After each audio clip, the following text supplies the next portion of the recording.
Alors oui, je vais préciser que le titre a changé. D'abord, remercier la Société des sciences pour l'organisation de cette journée et à l'ensemble des doctorants qui ont communiqué pour ces communications intéressantes. Donc voilà, mon titre a changé, je le disais. Les escives de Corse, un socio-écosystème entre mutation et résilience.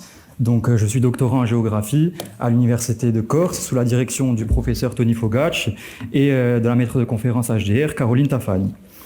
Donc déjà, en guise d'introduction, je voudrais rappeler un certain nombre de choses, notamment d'où on part avant d'en venir aux estives en Corse. Dans un monde où nous pourrions atteindre les 10 milliards d'habitants sur la planète d'ici 2050, se pose une question: comment nourrir l'humanité ? L'opposition entre le monde agricole, le modèle agricole dominant, intensif, celui de l'agro-business, et le modèle extensif de l'agroécologie nous ramène à un autre défi, plus grand encore, celui du changement climatique qui a largement été abordé ce matin.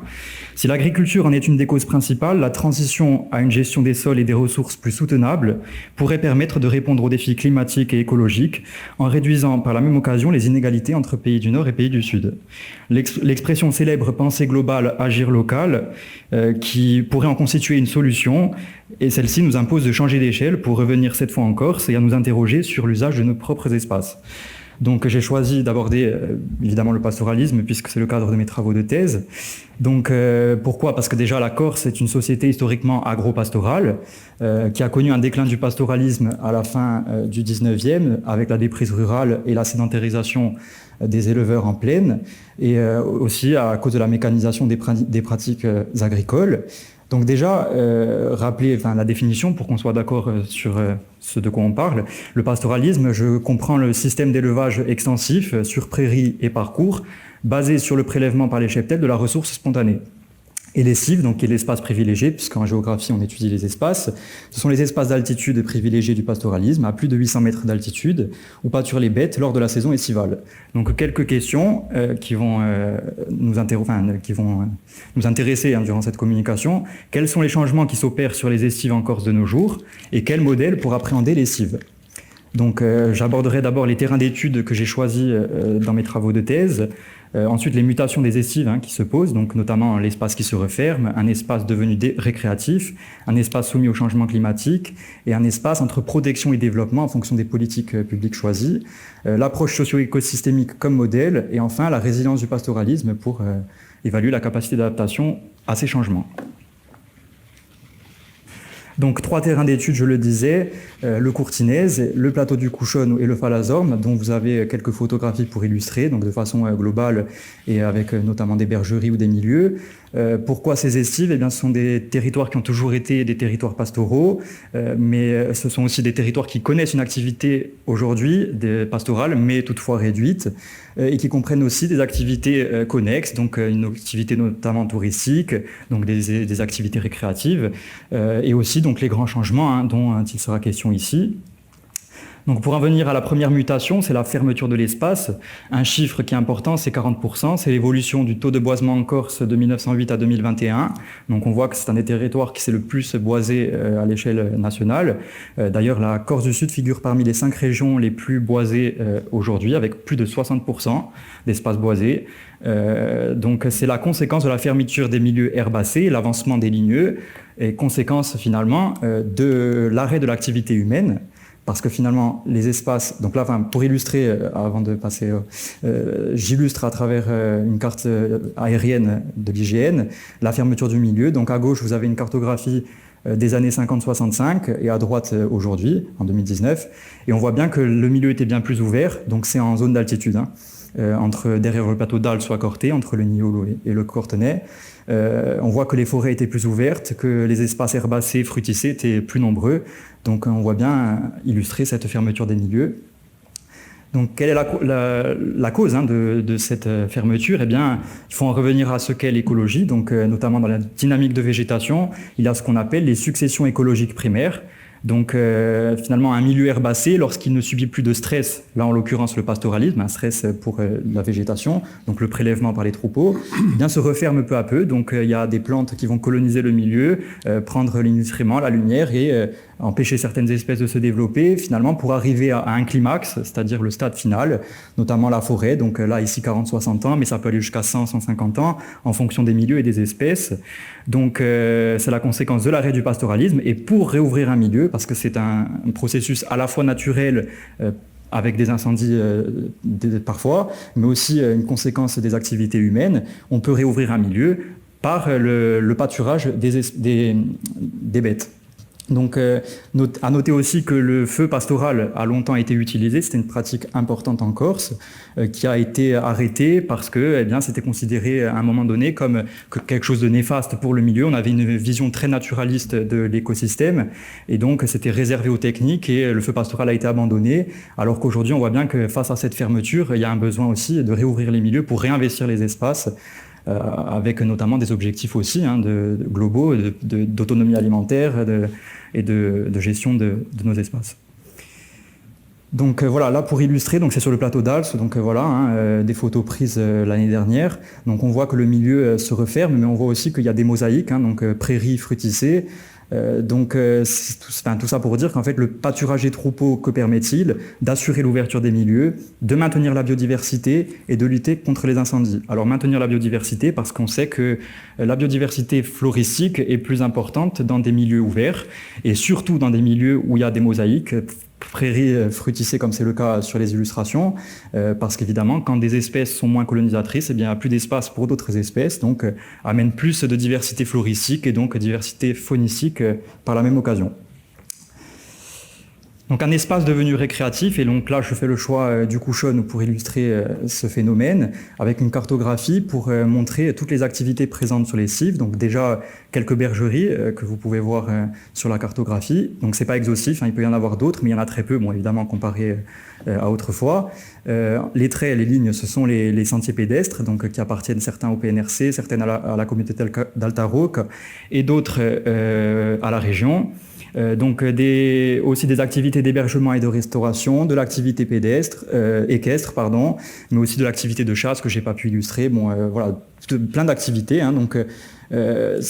notamment la surfréquentation touristique, fréquentation touristique, surfréquentation point d'interrogation. Donc un chiffre à retenir, c'est sur le Couchonne 23 000 randonneurs en juillet-août 2016. Avec des activités variées. Donc ça entraîne des externalités positives, la vente directe par les éleveurs donc de leur production de fromage aux touristes, parfois qui est exclusive, ils ne vendent qu'en direct, des externalités négatives, puisque ça amène à des conflits d'usage, notamment par exemple la prédation par les chiens de chasseurs, les chiens de touristes, etc. Et aussi un phénomène qu'on voit de plus en plus, c'est des tensions sur le foncier bâti, qui appartient majoritairement aux communes, mais le développement des activités d'hébergement et de restauration sur du foncier bâti qui était autrefois destiné à des bergeries, montre qu'il y a un intérêt financier à ce développement d'activités sur les estives, et donc qu'il y a quelque part une dépendance au tourisme et le développement de produits identitaires touristiques. C'est ce que développe notamment Caroline Tafagne dans ses travaux. Donc là, on est dans la Restogne, et on en vient peut-être à l'exemple de ce que disait Kevin Petrone ce matin. La fréquentation touristique, donc à droite, vous avez le parking des Grottets, donc l'accès ensuite aux espaces de randonnée, avec le parking qui est plein. Un tableau pour illustrer aussi l'augmentation de la fréquentation. En 1992, le PNRC, le Parc naturel régional, avait recensé 85 000 véhicules entrant dans la vallée de la Restogne. Il en est aujourd'hui en 2022 à 300 000, donc plus de 252% d'augmentation. Donc ça montre une chose, la difficulté dans la gestion des flux. Donc il y a des quotas qui avaient été annoncés, mais pourtant c'est difficile d'avancer, malgré le fait qu'on voit qu'il y a des espaces qui, au niveau national, sont soumis à ces types de politiques, notamment les calanques de Marseille récemment. Donc il y a peu de mesures, et on voit aussi que l'acquisition de données sur la fréquentation est tardive, parce qu'on a tardé aussi à avoir ces données-là pour étudier la fréquentation. Donc on peut poser la question vers une disneylandisation de l'activité de l'essive avec une activité pastorale qui est devenue folklorisée, muséifiée.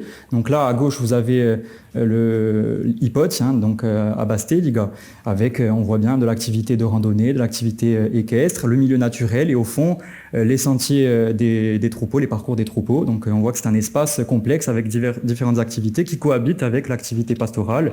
Et à droite, une image produite par intelligence artificielle pour un peu provoquer ce que pourrait devenir la fréquentation touristique sur les cives avec de l'activité de buvette et des hordes de touristes dans le milieu naturel. Donc aussi, ça suscite aussi des débats dans la société. Hein. L'année dernière sur le Couchon, où il y a eu un concert, hein, donc La Petite Culotte, l'artiste du moment sur le continent. Donc il y a eu ce concert-là qui a fait débat, bad buzz même. Donc on voit, il y a eu un tweet qui est sorti qui utilisait l'idée de paillotisation de la montagne pour dénoncer ou en tout cas caractériser ce phénomène-là. Donc ça pose question aussi. Ensuite, une autre mutation hein, qui est plus globale, celle-là, c'est celle du changement climatique. Donc, ça a été abordé. Déjà revenir sur les causes du changement climatique. Donc, ce sont majoritairement l'activité humaine, l'activité anthropique responsable du changement climatique par la combustion des combustibles fossiles. Donc, on voit que la surface terrestre globale s'est réchauffée depuis l'ère industrielle à plus de 1,1 degré. D'ici 2100, selon les scénarios de réduction d'émissions des gaz à effet de serre ces scénarios sont émis par le GIEC, le groupe d'experts intergouvernemental sur le climat, prévoit dans le scénario le plus optimiste 1,5 degré, c'est ce qui était prévu dans les accords de Paris sur le climat, et plus 3 degrés, ce qui entraînerait un réchauffement en France de 4 degrés. Donc c'est le scénario un des plus pessimistes. Alors en Corse, on a des chiffres, c'est les chercheurs de l'Université de Corse qui ont donné certains chiffres. Donc en zone de montagne, le réchauffement climatique a été plus important, plus de degrés accordés. Sur le littoral, 1,5 degré depuis 1970. Donc on sait, hein, notamment c'est le GIEC qui le dit, que le changement climatique sera plus important dans les espaces de montagne. Donc c'est une donnée à prendre en compte. Ce qui a des conséquences, évidemment, puisqu'on sait que ça entraînera des événements météorologiques de plus en plus fréquents, de plus en plus extrêmes et de plus en plus longs dans le temps. Et le pastoralisme en est touché. On voit que récemment, je crois que c'était en avril ou en mai, il y a eu des communiqués de syndicats agricoles qui ont dénoncé, qui ont lancé un cri d'alerte sur le pastoralisme, notamment touché, entre autres, par la sécheresse. Certains bergers ne remontent même plus en lessive selon les saisons. Donc ensuite, on en vient aux mesures de gestion ou en tout cas des politiques publiques mises en œuvre. Donc les cives étaient aussi un espace naturel. Donc il y a des espaces naturels protégés qui sont en place sur ces milieux, notamment des sites UNESCO, des Natura 2000, donc qui intègrent pour les Natura 2000 dans leurs documents d'objectifs des objectifs pour le pastoralisme. Et là, j'illustre à travers le Falazorme, qui est une estive qui comprend une réserve de biosphère UNESCO. Donc la réserve de biosphère, vous avez la définition, l'objectif en bas, recherche un équilibre durable entre les nécessités parfois conflictuelles de conserver la diversité biologique, de promouvoir le développement économique et de sauvegarder les valeurs culturelles qui y sont associées. Donc ces valeurs culturelles et ces activités humaines étaient autrefois l'élevage, qui a diminué, voire disparu. Et aujourd'hui, cette activité humaine, il faut se poser la question de quelle est-elle, sachant que la réserve de biosphère continue d'exister et a même été étendue, contre l'avis de certaines associations notamment, qui disaient que c'était contre-productif parce que cette activité humaine est principalement touristique aujourd'hui. Donc est-ce que c'est un appel d'air touristique? Et ça pose plus globalement la question des espaces naturels, de leur vision entre différents paradigmes environnementaux, l'anthropocentrisme, donc vraiment des espaces au service de l'homme, des activités humaines, biocentrés, donc des espaces naturels dépourvus d'activités humaines, ou un équilibre au contraire. Et c'est ce qu'il faut peut-être défendre, notamment sur les essives, puisqu'on voit que le pastoralisme a un effet sur le milieu naturel en le maintenant ouvert, et à la fois l'environnement naturel donne la ressource au pastoralisme. Donc il y a des politiques publiques à l'œuvre, notamment l'ODARC, le PADUC, la PAC européenne, le comité de massif, qui ont tous dans leur activité, dans leur politique publique, des objectifs prévus en matière de pastoralisme et de développement sur les estives, ce qui a permis notamment à certains techniques d'élaborer plusieurs scénarios prospectifs recensés dans l'ouvrage, l'étude Les futurs du pastoralisme en Corse, donc plusieurs scénarios du moins volontariste au plus volontariste. Donc le pastoralisme de mémoire, où on maintiendrait le pastoralisme parce que c'est une activité dite traditionnelle et qu'il faut la préserver, sans pour autant créer une économie autour de cette activité, jusqu'au pastoralisme réinventé, où là, en l'occurrence, on crée une activité une économie du pastoralisme, parce qu'on pense et on sait que c'est une activité qui est nécessaire pour le territoire en Corse. Donc l'approche socio-écosystémique, elle est importante selon moi parce qu'en fait, qu'est-ce qu'un socio-écosystème? Donc c'est un cadre d'analyse de systèmes locaux qui intègre les interactions entre le compartiment écologique et un compartiment socio-économique. Donc on prend en compte les interdépendances entre les deux milieux. Et en l'occurrence, l'essive est un bon socio-écosystème, est un socio-écosystème puisqu'intègre un pôle social avec les acteurs, les éleveurs, mais aussi les politiques publiques à l'œuvre, etc. Et un pôle physique, donc le milieu, ce qu'on a montré.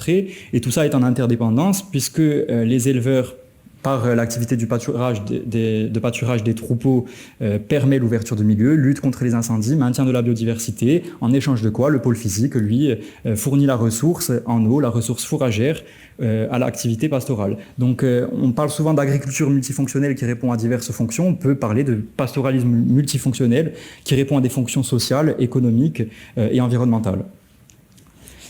Donc ensuite, il faut poser la question, face à toutes ces mutations, quel avenir pour les éleveurs? Et si on prend en compte le fait que les éleveurs sont les acteurs de leur territoire, interroger leur capacité de résilience. Donc d'abord, interroger la vulnérabilité, mais d'un point de vue sciences humaines et sociales, donc vulnérabilité sociale.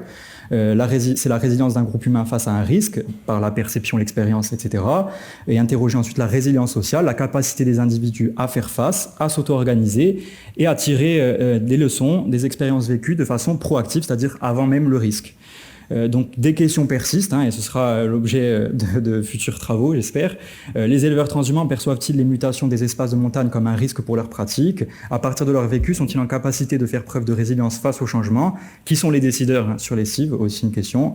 Et on peut dire, ici, peut-être que si les éleveurs s'auto-organisent, mobilisent des savoirs et savoir-faire anciens pour faire face, une réponse proposée à la question introductive pourrait finalement être pensée locale pour agir global, à la différence de l'opposé. Voilà, mais en tout cas, c'est sûr que les essives montrent bien que l'opposé entre vision naturaliste du système naturel et anthropocentré ne marche pas. Il faut vraiment trouver l'équilibre. C'est en ce sens que mes travaux s'opèrent. Voilà. Merci pour votre écoute.